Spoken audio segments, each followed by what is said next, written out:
Hi people, welcome back to David the Little Champ. Affordable and easy Christmas card, Christmas ട്രീക്ക് ശേഷം കുറഞ്ഞ ചിലവിൽ എങ്ങനെ ക്രിസ്മസ് ക്രിബ് ഉണ്ടാക്കാമെന്ന് നമുക്ക് നോക്കാം. അതിനായിട്ട് നമുക്ക് ആവശ്യമുള്ളത് ഒരു കാർഡ്ബോർഡാണ്. അത് ഫുൾ ആയിട്ട് ബൈൻഡുള്ള ഒരു ക്ലോസ്ഡ് ആയിട്ടുള്ള ഒരു കാർഡ്ബോർഡാണ് ആവശ്യം. പിന്നെ ആവശ്യത്തിന് നമ്മൾ കട്ട് ചെയ്തെടുക്കുകയാണ് അതിനകത്ത് നിന്ന് ചെയ്യുന്നത്. അപ്പോൾ നമുക്ക് ആദ്യത്തെ അതിൻ്റെ ഓപ്പണിംഗ് പോർഷനിലുള്ള 4 ഇത് കാണും, കാർഡ്ബോർഡ് പീസസ് കാണും. അത് 4 വീഡിയോയിൽ കാണുന്നത് പോലെ തന്നെ കട്ട് ചെയ്തെടുക്കാം. സിസേഴ്സ് യൂസ് ചെയ്ത് കട്ട് ചെയ്തെടുക്കാം. ഇല്ലയെന്നുണ്ടെങ്കിൽ നമ്മൾ തെർമോക്കോളൊക്കെ കട്ട് ചെയ്യാൻ യൂസ് ചെയ്യുന്ന പോലത്തെ നൈഫ് അത് യൂസ് ചെയ്യുന്നതാണ് കുറച്ചുകൂടെ എളുപ്പമെന്ന് പിന്നീട് എനിക്കത് മനസ്സിലായി. അതുകൊണ്ടാണ് അത് മുന്നേ മെൻഷൻ ചെയ്യുന്നത്. കട്ട് ചെയ്യുമ്പോൾ കാർഡ്ബോർഡ് നീറ്റായിട്ടും അകത്തോട്ട് കയറി പോകാതെയും ശ്രദ്ധിക്കുക കേട്ടോ. നന്നായിട്ട് നമ്മൾ ബെൻഡ് ചെയ്ത് ആ ഭാഗം കുറച്ച് റിലാക്സ്ഡായിട്ട് വിട്ടാൽ മാത്രമേ അങ്ങനെ പറ്റത്തുള്ളൂ. അതിന് ശേഷം വെളിയിലായിട്ടുള്ള എക്സസ് ആയിട്ടുള്ള എല്ലാ ഭാഗങ്ങളും കട്ട് ചെയ്ത് നീറ്റാക്കി വെക്കുക. അതിന് ശേഷം നമുക്ക് 3 സൈഡാണ് കവർ ചെയ്ത് വേണ്ടത്. അങ്ങനെ ആവശ്യമുള്ള ഭാഗം മാത്രം നിർത്തിയതിന് ശേഷം ബാക്കി പോർഷനും കൂടെ ഇങ്ങനെ കട്ട് ചെയ്തെടുക്കുക. ഇതിൻ്റെ അളവൊന്നും കറക്റ്റ് പറയാത്തതെന്ന് വെച്ച് കഴിഞ്ഞാൽ നമ്മൾ അവരവർക്ക് കിട്ടുന്ന കാർഡ്ബോർഡിനനുസരിച്ച് നമ്മൾ ചെയ്യുന്നതായിരിക്കും ഏറ്റവും നല്ലത്. ഇപ്പം വലിയൊരു പുൽക്കൂട് ഉണ്ടാക്കണം എന്ന് ആർക്കെങ്കിലും വിചാരിക്കുകയാണെന്നുണ്ടെങ്കിൽ നമ്മൾ വലിയ കാർഡ്ബോർഡാണ് യൂസ് ചെയ്യുന്നത്. ഇങ്ങനെ മാത്രം ശ്രദ്ധിച്ചാൽ മതി. അപ്പോൾ കണ്ടോ 3 സൈഡ് പിന്നെ ബേസും അങ്ങനെ 4 ഭാഗം മാത്രം ഉള്ള ഒരു ഷേപ്പ് കിട്ടി. എന്നിട്ട് ബേസ് ഒന്ന് റെഡി ആവാനായിട്ട് നമ്മൾ അതൊന്ന് സെല്ലോ ടേപ്പ് വെച്ച് ഒട്ടിച്ചു കൊടുക്കുക. ഇച്ചിരി വീതിയുള്ള ടൈപ്പ് സെല്ലോ ടേപ്പ് ഉപയോഗിക്കുന്നതായിരിക്കും നല്ലത്. ഇച്ചിരി കുറച്ച് ഒട്ടിച്ചാൽ മതി. അതിന് ശേഷം നമ്മൾ അതിൻ്റെ മുകളിൽ ഒരു വലിയ കാർഡ്ബോർഡിൻ്റെ ഷീറ്റ് വെക്കുന്നുണ്ട്. അതുകൊണ്ട് കുറച്ച് ഒട്ടിച്ചാലും മതി. ഈ ഒട്ടിച്ച പോർഷൻ നമുക്ക് ഒരു സൈഡ് വോളായിട്ട് എടുക്കുന്നതായിരിക്കും നല്ലത്. കാരണം എന്ന് വെച്ച് കഴിഞ്ഞാൽ ബേസ് എപ്പോഴും നന്നായിട്ട് കൊടുക്കുന്നതായിരിക്കും നമുക്ക് എടുത്ത് മാറ്റാനും മൂവ് ചെയ്യാനൊക്കെ ഉചിതമായിട്ട് തോന്നുന്നത്. അതിനായിട്ട് നമ്മൾ ഒരു ടെക്സ്റ്റേർഡ് പാറ്റേൺ വരാനായിട്ട് നമ്മൾ കാർഡ്ബോർഡിൻ്റെ ഉൾഭാഗം ഇങ്ങനെ മേളിലുള്ള ആ ഒരു പേപ്പർ ഇളക്കുമ്പോൾ നമുക്ക് ഇങ്ങനെ ടെക്സ്റ്റേർഡായിട്ട് കിട്ടും. അതാകുമ്പോഴത്തേനും കുറച്ചും കൂടെ ഭംഗിയായിരിക്കും കാണാൻ. അങ്ങനത്തെ പോർഷൻ ആ ഭാഗത്തോട്ട് നമ്മൾ ഒട്ടിച്ചു കൊടുക്കുക ചെയ്യുന്നത്. ഫെവിക്കോൾ വെച്ച് ഒട്ടിക്കുന്നതായിരിക്കും ഉചിതം. ഞാൻ ഗ്ലൂ ഗൺ വെച്ച് ഒട്ടിച്ചപ്പോഴത്തേന് കുറച്ച് പാടായിരുന്നു ഒട്ടാൻ. അന്നേരം ഫെവിക്കോൾ വെച്ച് ഒട്ടിച്ച് അതിന് ശേഷം കുറച്ച് വെയിറ്റ് വെക്കുന്നതായിരിക്കും. വെയിറ്റ് അതിനകത്ത് വെക്കുമ്പോഴത്തേന് കുറച്ച് ഈസി ആയിട്ട് അത് ഒട്ടിക്കിട്ടും. അങ്ങനെ അതിൻ്റെ നമ്മൾ ആ വെക്കാൻ ഉദ്ദേശിക്കുന്ന 3 പോർഷൻസും ഇതിൽ നിന്നുള്ള ടെക്സ്റ്റേർഡായിട്ടുള്ള പോർഷൻ നമ്മളെടുത്ത് ഒട്ടിക്കണം. എന്ന് വെച്ച് കഴിഞ്ഞാൽ ബാക്ക് വോള് 2 സൈഡിലെയും വോൾസ് നമുക്ക് ടെക്സ്റ്റേർഡായിട്ട് ഒട്ടിച്ച് വെക്കുമ്പോഴത്തേന് കുറച്ചും കൂടെ ഭംഗിയായിരിക്കും നമ്മുടെ പുൽക്കൂട് കാണാനായിട്ട്. അതാണ് ഈ റിസൾട്ട് ഇത്ര അമേസിങ് ആയത്. ഇങ്ങനെയാണ് ഇളക്കി കളയുന്നത്. ഇതിനകത്ത് എക്സ്ട്രാ നമുക്ക് ഇളവാത്ത പോർഷൻ ഉണ്ടെങ്കിൽ നമ്മുടെ കയ്യിലുള്ള സിസർ ഇങ്ങനെ കുത്തി ആയാലും പെട്ടെന്ന് അത് ഇളകി വരും. അങ്ങനെ ഒരു ഈസി ടാസ്ക്കാണ്. അത്രയും എഫേർട്ട് എടുക്കേണ്ട കാര്യം അതിനകത്തില്ല. പിന്നെ ഒരു ഭയങ്കര പുതിയതായിട്ടുള്ള കാർഡ്ബോർഡ് ആണെന്നുണ്ടെങ്കിൽ കുറച്ച് എഫേർട്ട് എടുക്കേണ്ടി വരും. ഇല്ലയെന്നുണ്ടെങ്കിൽ നല്ല ഈസി ആയിട്ട് തന്നെ നമുക്ക് ഇളക്കിയെടുക്കാൻ പറ്റുകയും ചെയ്യും. നല്ല ഭംഗിയായിരിക്കും കാണാനായിട്ട്. ഈ പുൽക്കൂട് ഉണ്ടാക്കുക എന്നുള്ളത് കുറച്ച് ക്ഷമ വേണ്ടുന്ന കാര്യമാണ്. കാരണം നമ്മൾ ചിലപ്പോൾ ചെയ്ത് വരുമ്പോഴത്തേന് അങ്ങോട്ടോ ഇങ്ങോട്ടോ ഒന്ന് മാറി കട്ട് ചെയ്യുമ്പോഴത്തേന് അതിൻ്റെ സൈസ് ശരിയാവണമെന്നില്ല. അതുപോലെ തന്നെ ഇത് ഇങ്ങനെ ഇളക്കാൻ വേണ്ടുന്ന ക്ഷമ, അത് ഓരോന്നും ഇളക്കി കളഞ്ഞില്ലെങ്കിൽ ആ ഒരു വൃത്തി, ആ ഒരു നീറ്റ്നെസ് നമുക്ക് കിട്ടത്തില്ല. പക്ഷെ ഇളക്കി ആ ഒരു നീറ്റായിട്ട് നമുക്ക് കിട്ടുമ്പോഴത്തേനുള്ള റിസൾട്ട് അമേസിങ് തന്നെയായിരിക്കും. അപ്പോൾ നമുക്ക് എന്തെങ്കിലും ഒരു ഹെൽപ്പൊക്കെ വേണമെന്നുണ്ടെങ്കിൽ നമ്മുടെ കുഞ്ഞുങ്ങളെയൊക്കെ വിളിക്കുമ്പോൾ അവരെയും കൂടി ഇതിനകത്ത് കൂട്ടി എന്നുള്ളൊരു ആശ്വാസം അവർക്കും തോന്നും. അതുപോലെ തന്നെ നമ്മുടെ ടാസ്ക് ഈസി ആയിട്ട് ചെയ്തു തീർക്കാനും പറ്റും. ഇനി നമുക്ക് ഈ 3 പോർഷൻസും നമ്മൾ ചെയ്തല്ലോ, അതിനകത്ത് നമുക്ക് മിഡിൽ പോർഷനിൽ നമുക്ക് ജനൽ വരയ്ക്കാം. അതിനുള്ള അത്രയും പോർഷൻ മാർക്ക് ചെയ്തതിന് ശേഷം അത് കട്ട് ചെയ്തെടുക്കുകയാണ് വേണ്ടത്.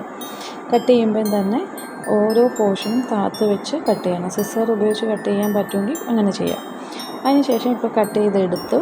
അതിന് ശേഷം നമ്മൾ ആ ടെക്സ്ചറിന് ആ ഒരു ബ്രിക്കിൻ്റെ കളറ് വരാനായിട്ട് ബ്രൗൺ ഫാബ്രിക് പെയിൻറ്റ് അടിച്ചു കൊടുക്കുന്നുണ്ട്. മൊത്തത്തിൽ നല്ല ഫിനിഷിംഗ് ആയിട്ട് അടിച്ചു കൊടുക്കണമെന്നില്ല, ഇടയ്ക്കിടയ്ക്ക് അടിച്ചു കൊടുക്കുന്നതായിരിക്കും അതിൻ്റെ റിസൾട്ട് കാണാനായിട്ട് നല്ല ഭംഗിയായിട്ട് നമുക്ക് തോന്നുന്നത്. ആ ടെക്സ്റ്ററിൻ്റെ അതേ പാറ്റേണിൽ അടിച്ചു കൊടുക്കുമ്പോഴത്തേന് കുറച്ചും കൂടെ ഭംഗിയായിട്ട് കാണപ്പെടും. ഇതിനകത്തും വേണമെങ്കിൽ കുട്ടികളെ വിളിക്കാം. കാരണം ഇത് ആ ഒരു രീതിയിൽ നമുക്ക് അടിക്കേണ്ട എന്ന് വെച്ചാൽ വെളിയിൽ പോകരുത് എന്നൊരു സിറ്റുവേഷൻ ഇതിനില്ലാത്തത് കൊണ്ട് നമുക്ക് അവരെയും കൂടെ ഇൻക്ലൂഡ് ചെയ്യാം. അങ്ങനെ നല്ല അവരുടെയും കൂടെ ഇൻവോൾവ്മെൻറ്റ് വരികയും ചെയ്യും. അവർക്കും ഒരു എൻജോയ്മെൻ്റ് ആയിരിക്കും. എപ്പോഴും നമ്മൾ ശ്രദ്ധിക്കേണ്ട കാര്യമെന്ന് വെച്ച് കഴിഞ്ഞാൽ വൈഡ് വിഡ്ത്തായിട്ടുള്ള ബ്രഷ് യൂസ് ചെയ്യുകയാണെന്നുണ്ടെങ്കിൽ കാര്യങ്ങൾ പെട്ടെന്ന് നടക്കും. പക്ഷേ നമുക്ക് കൂടുതലായിട്ട് അവൈലബിൾ ആയിട്ടുള്ളത് വൈഡ് വിഡ്ത്തുള്ള ബ്രഷ് ആയിരിക്കത്തില്ല. അന്നേരം വൈഡ് വിഡ്ത്തുള്ള ബ്രഷ് എടുക്കുകയാണെന്നുണ്ടെങ്കിൽ നമ്മുടെ ആ ഒരു പാറ്റേണും നന്നായിരിക്കും. അതേപോലെ തന്നെ കുറച്ച് ഭാഗത്ത് കളറ് ഡാർക്കായിട്ടാവും, കുറച്ച് ഭാഗത്ത് ആകത്തില്ല, അങ്ങനെ ഒരു ഷെയ്ഡ് കിട്ടും. നെക്സ്റ്റ് നമ്മുടെ പുൽക്കൂടിൻ്റെ മേൽക്കൂര സെറ്റ് ചെയ്യുകയാണ്. അതിന് വേണ്ടി നമ്മൾ നേരത്തെ ഓപ്പൺ ചെയ്ത് വെച്ചിരുന്ന ലെങ്ത് കൂടിയ പോർഷൻസ് 2 എടുത്ത് നമുക്ക് സെല്ലോ ടേപ്പ് വെച്ച് ഒട്ടിക്കുകയോ, അങ്ങനെ സെല്ലോ ടേപ്പ് ഒട്ടിച്ചിട്ട് അതിനകത്ത് വെച്ച് നോക്കുക, അതിൻ്റെ കറക്റ്റ് അളവിന് നമുക്ക് ആവും. അങ്ങനെ അത് നമുക്ക് ഗ്ലൂ ഗൺ വെച്ച് ആ 2 സൈഡ് പോർഷനും ഒട്ടിച്ചു കൊടുക്കുക. അതിന് ശേഷം അവിടെ ഓപ്പണായിട്ടൊരു പോർഷൻ ബാക്കിൽ കാണും, ബാക്കിലത്തെ വോളിൽ ആ പോർഷൻ നമ്മൾ ഫില്ല് ചെയ്യുന്നത് അതിൻ്റെ ബാക്കിൽ ഒരു കാർഡ്ബോർഡ് വെച്ചതിന് ശേഷം ആ ഗ്യാപ്പ് നമ്മൾ പേന വെച്ച് മാർക്ക് ചെയ്തെടുക്കുകയാണ് ചെയ്യുന്നത്. എന്നിട്ട് അത്രയും പോർഷൻ കട്ട് ചെയ്ത് വെക്കും. അങ്ങനെ ആകുമ്പോഴത്തേന് അത് ക്ലിയർ ആവും. അതിന് ശേഷം നമ്മൾ ഈ ജനലിന് പാളി വെച്ച് കൊടുക്കുകയാണ് ചെയ്തേക്കുന്നത്. അത് നമ്മൾ കാർഡ്ബോർഡ് തന്നെ പീസ് കട്ട് ചെയ്തതിന് ശേഷം അതിനകത്ത് വെച്ച് കൊടുത്ത് സെറ്റ് ചെയ്ത് 2 സൈഡിലും അങ്ങനെയാണ് ചെയ്തേക്കുന്നത്. അങ്ങനെ നമ്മുടെ പുൽക്കൂട് ഏകദേശം ഫിനിഷിംഗ് പോയിൻറ്റിലേക്ക് എത്തുവാണ്. ഇനി നമുക്കതിൻ്റെ മുകളിൽ കച്ചി മേയണമല്ലോ, മേയാനായിട്ട് കച്ചിയാണ് യൂസ് ചെയ്തേക്കുന്നത്. ഒരു പിടി കച്ചി നമ്മൾ എടുക്കുക. എന്നിട്ട് അത് ജസ്റ്റ് ഒന്ന് നീറ്റായിട്ട് കട്ട് ചെയ്ത് നമുക്ക് പിടിക്കാൻ പറ്റുന്ന രീതിയിൽ നീറ്റായിട്ട് കട്ട് ചെയ്തതിന് ശേഷം അതിനകത്ത് റബ്ബർ ബാൻഡ് ഇട്ട് ജസ്റ്റ് നമ്മളിങ്ങനെ അടുക്കി എല്ലാം വെച്ച് നമുക്ക് നോക്കുക, എത്ര എണ്ണം വേണമെന്നുള്ള രീതിയിൽ നോക്കുക. ശേഷം നമ്മൾ ഗ്ലൂ ഗൺ യൂസ് ചെയ്തോ ഫെവിക്കോൾ യൂസ് ചെയ്തോ അത് അതിനകത്ത് തന്നെ ഒട്ടിച്ച് വെക്കുകയാണ് ചെയ്യുന്നത്. എന്നിട്ട് സൈഡ് നമ്മൾ കട്ട് ചെയ്ത് ലെവൽ ചെയ്ത് കൊടുക്കുകയാണ് ചെയ്യുന്നത്. ഇപ്പോൾ ഈ വീഡിയോ കാണുന്ന പോലെ ചെയ്താൽ മതി. ഇത് തിരിച്ച് വെച്ചതിന് ശേഷം ഗ്ലൂ ഗൺ ഇങ്ങനെ ഒട്ടിച്ച് കുറച്ച് തോനെയും അധികം ഗ്ലൂ ഗൺ ഒട്ടിച്ചതിന് ശേഷം നമ്മുടെ ആ റെഡിയാക്കി വെച്ചേക്കുന്ന കച്ചിയുടെ ആ കൂട്ടം ഇങ്ങനെ ഒട്ടിച്ചൊട്ടിച്ച് കൊടുക്കുക. അതിന് ശേഷം വേണമെന്നുണ്ടെങ്കിൽ നമുക്കിപ്പോൾ ഇവിടെ ഇങ്ങനെ ആ ഒരു കൂട്ടം റബ്ബർ ബാൻഡ് ഇട്ടേക്കുന്ന കാണാൻ പറ്റും. വേണമെന്നുണ്ടെങ്കിൽ നമ്മൾ കട്ട് ചെയ്ത് കൊടുക്കാം. നമുക്ക് ആ റബ്ബർ ബാൻഡ് കട്ട് ചെയ്ത് കൊടുക്കുമ്പോൾ ആ ഒരു റബ്ബർ ബാൻഡിൻ്റെ ഇതറിയത്തില്ല, ഇങ്ങനെ തന്നെ അറേഞ്ച് ചെയ്ത് നമുക്ക് കിടക്കും. ഇങ്ങനെ സെയിം രീതിയിൽ തന്നെ അപ്പുറത്തെ പോർഷൻ റെഡിയാക്കി കൊടുക്കുക. അങ്ങനെ ഈസി ആയിട്ട് നമുക്ക് കച്ചിയുടെ തന്നെ മേൽക്കൂര റെഡിയാക്കാം. ശേഷം നമ്മുടെ പുൽക്കൂടിൻ്റെ വേലി റെഡിയാക്കുവാണ്. അതിന് നമ്മൾ പാറ്റേൺഡായിട്ടുള്ള ആ പോർഷൻ തന്നെ എടുത്ത് കട്ട് ചെയ്ത് ഇങ്ങനെ അടുക്കി വെച്ചതിന് ശേഷം ഗ്ലൂ ഗൺ വെച്ച് ഒട്ടിച്ചു കൊടുക്കുകയാണ് ചെയ്തേക്കുന്നത്. പിന്നെ ടിപ്പൊന്ന് പോയിൻറ്റഡ് ആക്കാൻ വേണ്ടി നമ്മൾ 2 സൈഡും കട്ട് ചെയ്ത് കൊടുക്കുകയാണ് ചെയ്തേക്കുന്നത്. അങ്ങനെ നല്ല അടിപൊളി ഒരു വേലിയും നമുക്ക് റെഡിയായി കിട്ടും.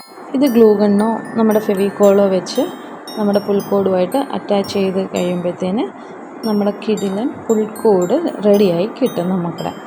പിന്നെ ആവശ്യമുണ്ടെങ്കിൽ നമ്മുടെ ആ പുൽക്കൂടിൻ്റെ മേൽഭാഗം പറന്നൊന്നും പോവാതിരിക്കാനായിട്ട് നല്ല ടൈ എങ്ങാനും എന്തെങ്കിലും ഒരു ടൈ എടുത്തിട്ട് നന്നായിട്ട് കെട്ടിക്കൊടുക്കുന്നതുകൊണ്ട് കുഴപ്പമില്ല. ചണം കിട്ടുകയാണെന്നുണ്ടെങ്കിൽ ആ കളർ തന്നെ ആയിരിക്കും. അങ്ങനെ ആകുമ്പോൾ കുറച്ചും കൂടി ഭംഗിയായിരിക്കും. എനിക്കിവിടെ ചണം കിട്ടാത്തത് കൊണ്ട് ഞാൻ വെള്ള നൂല് വെച്ചാണ് അത് ടൈ ചെയ്ത് കൊടുത്തേക്കുന്നത്. പുൽക്കൂട് റെഡിയാവുന്നതിന് മുമ്പ് തന്നെ പുൽക്കൂട്ടിൽ ഉണ്ണീശോയെ വെക്കാനായിട്ട് ഡേവിഡ് ഇവിടെ തയ്യാറെടുത്തിരിക്കുകയാണ്. വെക്കുകയും ചെയ്യും, അതിൽ നിന്നുള്ള രൂപങ്ങൾ എടുക്കുകയും ചെയ്യും. അതുകൊണ്ട് ഞാൻ ആ ശ്രമം അങ്ങ് ഉപേക്ഷിച്ചു. പിന്നെ നമ്മുടെ മാലാഖയെ ഇടാനായിട്ട് ഞാനൊരു നൂൽക്കമ്പിയിൽ മാലാഖയെ കൊടുത്ത്, നൂലിൽ ചെയ്യുന്നതിനേക്കാളും എളുപ്പം നൂൽക്കമ്പിയിലാണ്. അതേപോലെ തന്നെ ഫേമായിട്ട് അതവിടെ ഇരിക്കുകയും ചെയ്യും. അതുകൊണ്ട് നൂൽക്കമ്പിയിൽ മാലാഖയെ കൊടുത്ത് നമ്മുടെ പുൽക്കൂടിൻ്റെ മേൽക്കൂരയിലേക്ക് കൊടുത്ത് വെക്കുകയാണ് ചെയ്തേക്കുന്നത്, 2 സൈഡിലെയും മാലാഖമാരെ. പുൽക്കൂട്ടിലെ ഉണ്ണീശോ ആണല്ലോ ഹൈലൈറ്റ്. അപ്പോൾ ഒന്നും കൂടി ഒന്ന് ഫോക്കസ് ചെയ്ത് കാണാൻ വേണ്ടി ആദ്യം തന്നെ ഞാൻ ഒരു സെല്ലോ ടേപ്പിൻ്റെ കഷ്ണം അതിനകത്ത് വെച്ചിട്ടുണ്ട്, കാരണം ഇച്ചിരി ഒന്ന് പൊങ്ങി നിൽക്കാനായിട്ട്. എന്നിട്ട് ഉണ്ണീശോ അതിനകത്ത് വെക്കുകയാണ് ചെയ്തേക്കുന്നത്. പുൽക്കൂടി രൂപം വെക്കുമ്പോഴത്തേന് നമ്മൾ ആദ്യം ജോസഫിനെയും മറിയേയും പിന്നെ ഉണ്ണീശോയെയും സെറ്റ് ചെയ്യുക. അതുപോലെ തന്നെ മാലാഖമാരെയും അതിൻ്റെ മേളിലായിട്ട് യേശു ജനിച്ചപ്പോൾ യേശു കുഞ്ഞ് പരിശുദ്ധൻ പരിശുദ്ധൻ എന്ന് മാലാഖമാർ അതിന് ചുറ്റും ഉണ്ടായിരുന്നു. അതിനെ ആസ്പദമാക്കിയുള്ള മാലാഖമാരെ അവിടെ സെറ്റ് ചെയ്ത് വെക്കുക. അതിന് ശേഷം ഈ ദൂത് ആദ്യം അറിയുന്നത് ആട്ടിടയന്മാരാണ്. അന്നേരം ആദ്യം യേശുക്കുഞ്ഞിനെ കണ്ടതും വെളിയിൽ നിന്ന് വന്ന് കണ്ടതും ആട്ടിടയന്മാരാണ്. അതുകൊണ്ട് ആദ്യം അവരെ തന്നെ സെറ്റ് ചെയ്ത് വെക്കുക. ശേഷമാണ് രാജാക്കന്മാർ ഈ സദ്വാർത്ത അറിയുന്നതും അവർ ബേത്ലഹേമിലേക്ക് വരുന്നതും. അതുകൊണ്ട് തന്നെ അവരെ നമ്മൾ വരുന്നതായിട്ടാണ് കാണിക്കേണ്ടത്. പക്ഷേ എൻ്റെ സാഹചര്യം അങ്ങനെ കാണിക്കാൻ പറ്റാത്തതുകൊണ്ട് ഞാൻ അങ്ങനെയൊക്കെ വെച്ച് കഴിഞ്ഞാൽ ഡേവിഡ് അത് പെട്ടെന്ന് എടുത്ത് മാറ്റുന്നത് കൊണ്ടാണ് ഞാൻ ഇതിനെല്ലാം ഈ രൂപങ്ങളെല്ലാം അകത്ത് വെച്ചേക്കുന്നത്. ഇല്ലയെന്നുണ്ടെങ്കിൽ ഇവർ വരുന്നതായിട്ട് വെളിയിലോട്ട് എക്സ്റ്റെൻഡ് ചെയ്താണ് കാണിക്കേണ്ടത്. കാലിത്തൊഴുത്തായതുകൊണ്ട് തന്നെ അവിടെ ആടുകളും പശുവും അതുപോലെ തന്നെ തൊഴുത്തിൽ ജീവിക്കുന്ന എല്ലാ മൃഗങ്ങളെയും നമ്മൾക്ക് വെക്കാനായിട്ട് പറ്റും. പുൽക്കൂട് ഫൈനൽ സ്റ്റേജിലാകുമ്പോഴത്തേന് സ്റ്റാർ ഇടാൻ മറക്കല്ലേ.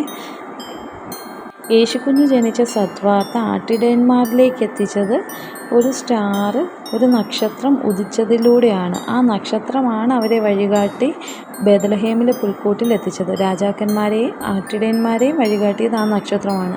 അതിനെ സൂചിപ്പിക്കാനായിട്ടൊരു സ്റ്റാർ എന്തായാലും പുൽക്കൂട്ടിൽ വേണം. പിന്നെ നമ്മുടെ കളേഴ്സൊക്കെ യൂസ് ചെയ്ത് എന്ന് വെച്ചാൽ കളർ ബൾബ്സൊക്കെ യൂസ് ചെയ്ത് നമുക്ക് കുറച്ചും കൂടെ ഡെക്കറേറ്റീവായിട്ട് പുൽക്കൂടിനെ മാറ്റാം.